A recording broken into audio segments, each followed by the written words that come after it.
नमस्कार मेरे प्यारे श्रोताओं, मेरे प्यारे दर्शक। मैं आप सभी मेरी विद्वान श्रोतागणों का मैं हार्दिक स्वागत और अभिनंदन करता हूं। आप सब लोग कैसे हो? मुझे आशा है आप सभी लोग बिल्कुल ठीक होंगे।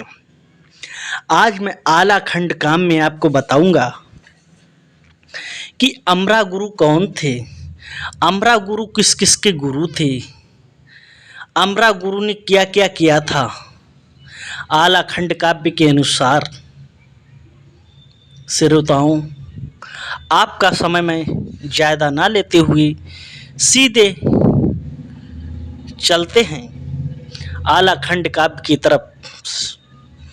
सबसे पहले आप प्रेम से बोलो शारदा माता की जय, हिंगलाज देवी की जय। श्रोताओं, आला उदल मलखान डेवा ब्रह्माजीत के गुरु थे अमरा गुरु, जिन्हें कुल गुरु कहते हैं। गुरु जी तांत्रिक विद्याओं में योग थे। जहाँ जहाँ पर तांत्रिक विद्या की जरूरत पड़ती थी, जादू की जरूरत पड़ती थी, वहाँ पे गुरु अमरा को याद किया जाता था, क्योंकि गुरु अमरा इतने पहुँचे हुए संत थे। अब हम आपको बता दें, मलखान ने अमरा गुरु की, अपने गुरु की गर्दन कब दबाई थी। कहते हैं जब सीधी उंगली से घी नहीं निकलता है तब टेढ़ी उंगली करनी ही पड़ती है। बात उस समय की है जब मछला का हरण हुआ था। मछला का हरण ज्वाला सिंह ने किया था देवी के बल और प्रताप से, क्योंकि देवी ने उन मछला का उड़न खटोला जैसे चारपाई सहित ज्वाला सिंह के महल में उतार दिया था। क्यों उतारा था? ज्वाला सिंह ने देवी माता को प्रसन्न करके कहा था, इनके पहले जो पुत्र होगा उसकी मैं भेंट चढ़ाऊंगा। देवी जी ने खुश होकर ये मछला का हरण करवाया था। मछला का हरण करवाया था। उसके बाद में ज्वाला सिंह से युद्ध हुआ था आला उदल का, लेकिन आला उदल जादुओं का, ज्वाला सिंह पे जादू का प्रकोप था। माता काली के प्रताप से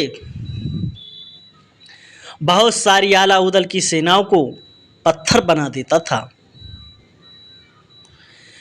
क्योंकि युद्ध में तो कोई जीत नहीं सकता था, लेकिन जादू में कोई उसे परास्त नहीं कर सकता था। जब उसे आला की सेनाओं को पत्थर बना दिया था, उसी समय आला निराश होकर कहने लगे, अब मैं इससे युद्ध नहीं लड़ पाऊंगा, अब चलो महुआ की तरफ लौट चुकूं। उदल ने समझाया कि कैसे हार गए। आला का लड़का इंदल बोला, मैं चाचा के पास जाऊंगा। चाचा के पास मलखान, चाचा के पास इंदल चल देता है। चलते चलते मलखान के पास इंदल पहुंचता है। मलखान इंदल को छाती से लगाता है, बेटा कैसे हो, कैसे आना हुआ। आराम से बैठालता है, खातिर पानी करता है मलखान। तभी इंदल कहता है, मेरी माँ का ज्वाला सिंह हरण कर ले गया है और उसने हमारी सारी सेनाओं को पत्थर बना दिया है। मलखान समझ गए कि अब मुझे क्या करना चाहिए, क्योंकि मलखान को पता है कि जादू से मैं जीत नहीं सकता हूँ। मलखान तुरंत चल देते हैं अपने गुरु अमरा के पास में। अमरा गुरु के पास जाते हैं, गुरु जी को प्रणाम करते हैं। गुरु जी कहते, बेटा मलखान कैसे आना हुआ। मलखान कहता है, गुरुजी मेरे साथ चलो, ज्वाला सिंह ने हमारी सेना को पत्थर बना रखा है, कोई उपाय करो। गुरुजी कहते हैं, बेटा मलखान आज पूर्णिमा का दिन है, आज मुझे अपने कुछ मंत्र उच्चारण करने हैं, इसलिए मैं आज नहीं जा सकता हूँ।